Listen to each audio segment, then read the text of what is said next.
There is little doubt that the Cincinnati Bengals are in the midst of transition this offseason. It's a good thing, based on back-to-back losings, but that also means there might be some tough cuts ahead for the club. This has become a bit of a mini-series here, where we've taken a look at some usual suspects on the cut list before and after the initial influx of free agency as well as before and after the draft. Keep in mind that these names are surfacing because of a combination of big paychecks and the questioning of their worthiness of it, based on recent play. Could some newer, a younger blood push more expensive veterans out of the door? If so, here are some things to consider and the candidates who are hovering around the chopping block. Factors to consider: younger, cheaper options in the draft. Obviously, this is the crux of the argument. If Cincinnati gets a handful of immediate contributors at positions of need on nights 1 and 2 of the draft, some very familiar faces might be sent their walking papers. As it currently stands, linebacker, defensive tackle and offensive line seem to be the biggest areas the Bengals need to address next week. Still, if other positions like those in the secondary and even wide receiver are addressed earlier than most suspect, then some of the fans' favorite whipping boys could be on the chopping block. Eric Reid. A couple of weeks ago, Cincinnati made headlines by bringing in the veteran safety for a visit. Usually, an off-the-street safety coming into the Queen City wouldn't be national news, but with Reid's controversial and open political stances, eyebrows were raised with the visit. Reid left without a deal, but some folks noted that the idea of the Bengals bringing him in at some point isn't exactly dead. Despite the fact that Mike Brown made it known that national anthem kneeling won't be tolerated with Bengals players, Cincinnati might circle back around with a contract offer to Reid should they eschew going with a safety in the draft. Though the team still has some salary cap space, nearly $17 million per over the cap, they are looking to use some of that money to extend players like Geno Atkins and Carlos Dunlap. While a Reid signing would still leave manageable space, there could be ramifications with the other contracts they want to dole out and guys could be on the chopping block. Wide receiver Brandon LaFleur. Reasons: the veteran wideout has been with the Bengals since 2016 on a couple of rental deals and is in the last year of his second contract with the club. In 2 accrueds, HES had 2 of the better statisticals of his career, averaging 58 catches, 705 yards and 4.5 touchdowns per year. Still, fans want more. LaFleur has been relatively reliable in terms of catching the ball when HES targeted and has had a couple of huge plays with the Bengals, but the lack of consistency in being a big threat has fans irked. Is he worth the $4 million this year when a young receiver could be had for cheaper, and providing the allowance for more opportunities for John Ross? 2018 salary cap hit, $4 million. What used draft collateral it would take for a possible move? If a receiver is taken in round 4 or higher next weekend and seems to be one who isn't a project, LaFleur's job could be in jeopardy. Probability: less than 20%. The Bengals just paid a $1 million roster bonus to LaFleur not too long ago and love his veteran leadership in the locker room. Defensive lineman Michael Johnson. Reasons: for or defensive end, Johnson's sack numbers haven't been very desirable. Since rejoining the Bengals in 2015, the veteran edge rusher is only averaging 4.5 sacks per. His role has diminished with the emergence of Carl Lawson and HES now more of an edge setter in the run game and a rotational guy in pass rush schemes. Is that worth a hefty price tag? 2018 salary cap hit, $6.11 million. What used draft collateral it would take for a possible move? A drafting of an edge rusher, be it of Johnson's or Lawson's physical mold on days 1 or 2 would bring a good chance of him getting pushed out of the door.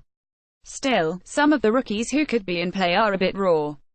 Probability: less than 35%. Even a selection of an edge rusher might not be enough to push him out of the door, as the team is also looking for a replacement for Chris Smith this offseason. Let's also not forget that the team loves his veteran leadership. He is an amazing individual and he found a niche as a productive rusher on the inside of the line last year. Linebacker Vincent Ray. Reasons: being a former coach myself, Ray is a guy you love to have on your roster. Incredible attitude, makes some plays when given an opportunity and does what you ask without any attitude issues. Still, even though Ray has been a fringe starter and valuable backup, there have been some big misplays over the years by number 57. Remember the 2015 wildcard game? Ray dropped a critical interception in the red zone, which ended up leading to a Steelers field goal. That's just one example of some recent issues, and HES more of a chase and tackle guy over a playmaker at this point in his career. 2018 salary cap hit, $2.73 million. What used draft collateral it would take for a possible move? It's going to need to be a linebacker drafted on nights 1 or 2 to possibly push him out the door. Drafting multiple, including one in the first 3 rounds, could also push him out.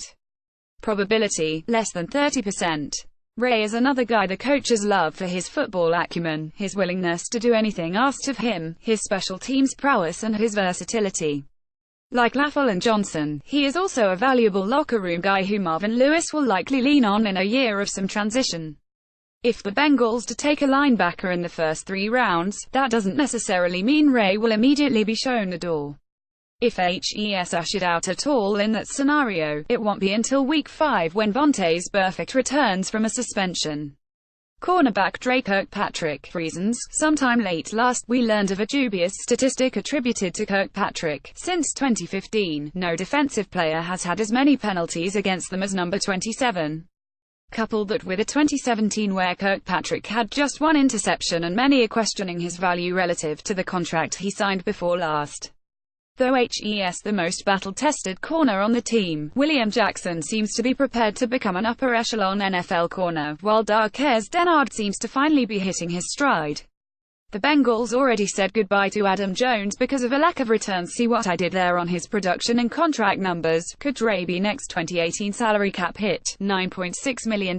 What used draft collateral it would take for a possible move? The team drafting a first-round corner again could push Kirkpatrick. It's not the most likely scenario, but if the board falls a certain way, I guess anything is possible. Probability, less than 20%. Based on his play last year, I think this is one of the worst contracts on the roster. However, Cincinnati loves their first-round corners and despise admitting when they've made a mistake in doling out a contract. Jackson looked like the real deal, but he still has a little bit more to prove, while Dennard needs to show he can stay healthy and productive. Lewis will rely on Kirkpatrick this year, as the Bengals will eat this cap hit. Safety George Iloka. Reasons. Like Kirkpatrick, Iloka is in the middle of a lucrative deal that he hasn't live up to. Cincinnati made him one of the higher-paid safeties in the NFL, but he is also coming off of a where he had just 1 interception.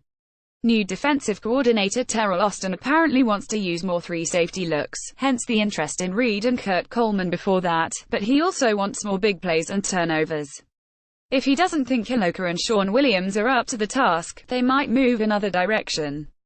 2018 salary cap hit, $6.2 million. What used draft collateral it would take for a possible move? Probability, less than 15%. When healthy and the defense isn't banged up around him, Iloka is a productive player. There is some worry that a noticeable dip in his play coincides with Reggie Nelson's departure, but Iloka should be safe despite carrying a big number at a position the team doesn't traditionally value very highly. Safety Sean Williams. Reasons. I won't repeat myself, as many of the same reasons with Williams are identical to that of Iloka mentioned above. He was also part of the starting trifecta of 2017 Bengals defensive backs who had just 1 interception last year, and that's just one stat that led to the Bengals having major trouble getting off of the field on 3rd down in 2017. 2018 salary cap hit, $4.1 million. What used draft collateral it would take for a possible move? If the Bengals end up drafting Justin Reed and or someone like Ronnie Harrison, it could be writing on the wall for Williams, even with Austin's 3 safety ideas. Probability, 40%.